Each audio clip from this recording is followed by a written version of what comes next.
qu'on a vraiment encore envie de voir Nicole Kidman dans un thriller érotique? Baby Girl, c'est l'histoire de Romy Matisse, PDG d'une grosse entreprise, mère de famille, mariée avec un metteur en scène avec qui elle a toujours une vie sexuelle, détail important, et qui va s'enticher du stagiaire de sa boîte, joué par Harris Dickinson, qu'on a vu dans Triangle of Sadness. Ce stagiaire donc, on va apprendre son prénom au bout d'1 heure de film seulement, on ne connaît pas son âge, et son rôle c'est simplement de faire vivre au personnage joué par Nicole Kidman ses plus grands fantasmes BDSM.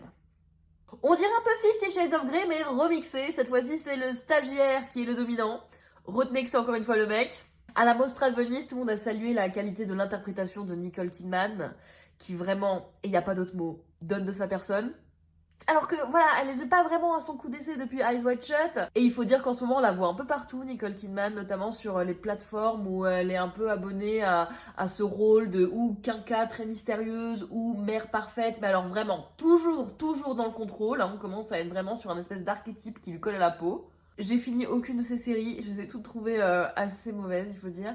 Donc j'ai plus envie de saluer la performance de Antonio Banderas qui joue le mari cocu et qui lui fait preuve d'une vraie sensibilité qu'on lui connaît pas toujours. À noter que le film est réalisé par une femme néerlandaise qui s'appelle Alina Rein. Peut-être que je le prononce mal, mais même après 3 ans en Belgique, j'arrive toujours pas à sortir les noms néerlandais, je suis désolée. Elle a été une grande actrice dans son pays, disciple de Verhoeven, et tout le monde lui a dit « Waouh, c'est formidable!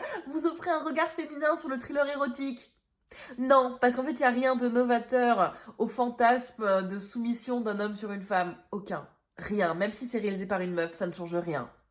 On va pas tourner autour du pot, il n'y a rien à retenir de la réal, à part une caméra tremblotante qui malheureusement n'apporte rien. Et je crois que là où le film m'horrifie le plus, c'est vraiment dans son scénar. On a très peu de background des personnages, on comprend rien à ce stagiaire, je vous jure qu'il y a personne de son âge qui a une assurance pareille, voire peut-être même personne sur Terre. La tension sexuelle est incompréhensible, comme les décisions des persos, sans vous parler même pas de la bassesse du propos, ça en devient gênant. Je vous en supplie, épargnez-vous 2 heures d'ennui avec en bande-son les râles de Nicole. Si vous voulez vous faire un film érotique, je vous garantis qu'il y en a plein des gratuits sur internet. Si vous voulez de la dark romance, il y en a plein dans librairie. Et puis sinon, vous pouvez toujours vous refaire Eyes Wide Shut. Allez, bisous, abonnez-vous.